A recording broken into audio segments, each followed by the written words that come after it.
Do you ever think about the future? I know I do. I think about it a lot.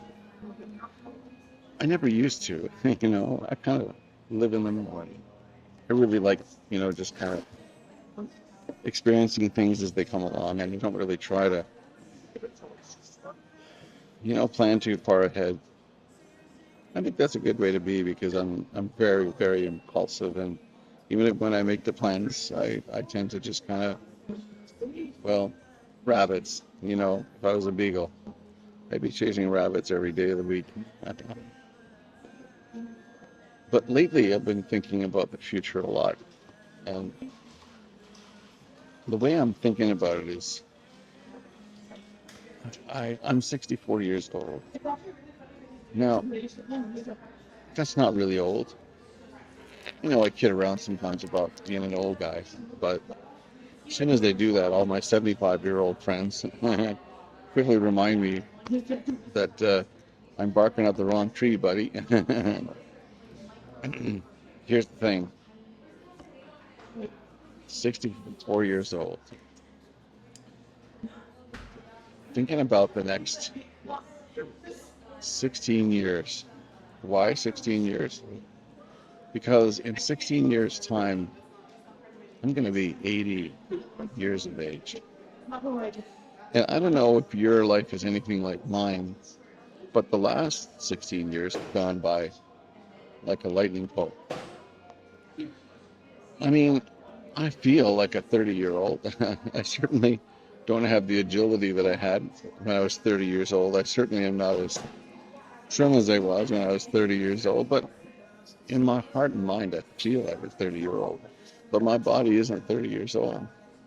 My body is telling me things with the morning aches and pains. But it's all good. It's nothing catastrophic. I thank God every day when all of my fingers can work and my eyes are working and my nose is working and my mouth is clearly working a little too well. But 16 years from now, I'm going to be 80 years of age. And why is that important? Well, that's important because I also think about how valuable my life is.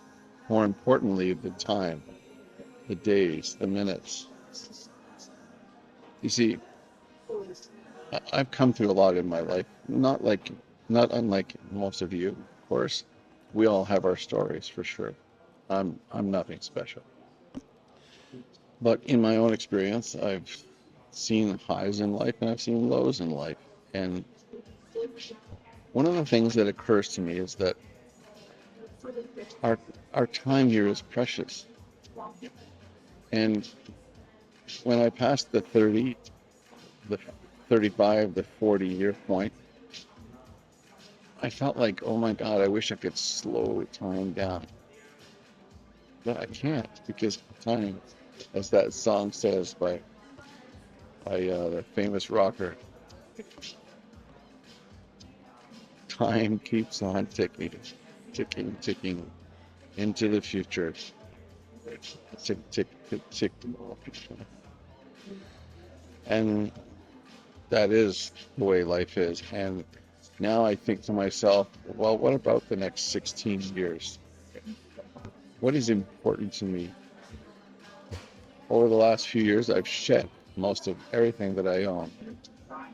I've become somewhat of a minimalist, and I like it. I like not having so many things to deal with. I exited the real estate world 10 years ago, and I became a renter. And all of my friends who own homes and other properties thought I was a little bit crazy.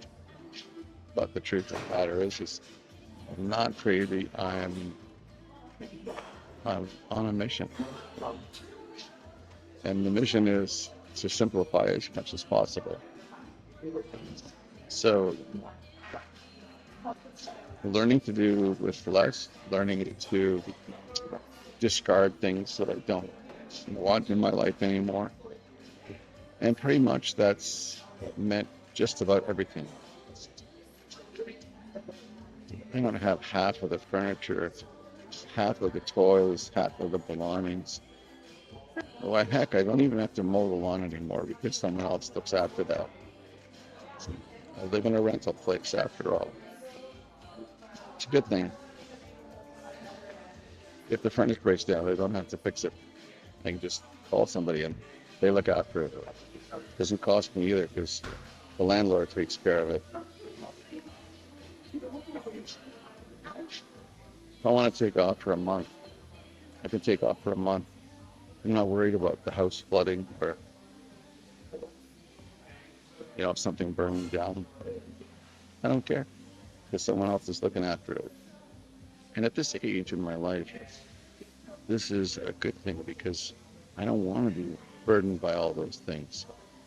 If the furnace dies, I don't want to be hit with that 30 or 40 or $50,000 bill.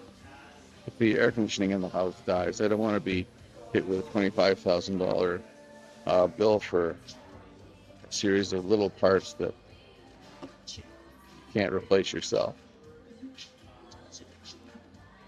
I'm okay with this life. I'm okay with this way of living, and more importantly, as an artist, I'm okay with the freedom that it gives me to go out and take photographs, videos, and things, capture nature, paint them, put them out there in the world, concentrate on what's important for me.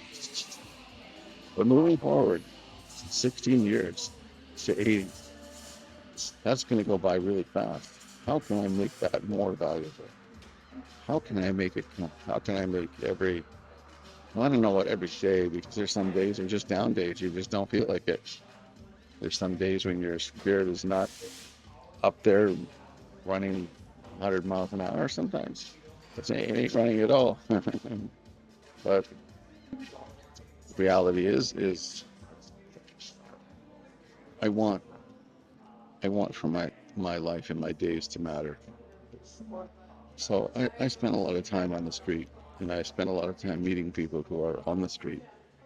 And I don't take their photographs because I don't think that's right. I take photographs of people who don't mind their photograph being taken, but I'm not looking for shock pictures or shock value. I'm just out there, and the people that I meet tell me their stories, and it's incredible to to hear people's account of places they've been, things they've done, and then I get to tell my story about how I became this artist. In fact, just today I talked to Kevin, and Kevin was on the street. He's a window washer. He, he started window washing about 20 years ago, about the same time that I started painting paintings. And our stories are very similar. When the internet died, or when the internet became a thing, he started using it to tell people about his window washing, and one thing led to another, and now he's got a network of window washers all over the place. And the same thing happened in art, and they used to use galleries only before the internet happened, and now for the last 20 years, I've been all about social media and social media platforms. It works. It works extremely well. But I never would have had that conversation with Kevin had I not been out there. And I met Shane that way, and I met Shannon that way, and I met different people. Allison, I met that way. I heard their stories, and they're pretty incredible stories, I tell you.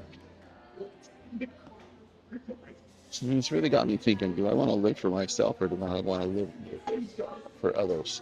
Do I just want to amass all the toys I can, save up for the day I leave this earth, and then leave it all to someone who doesn't really care?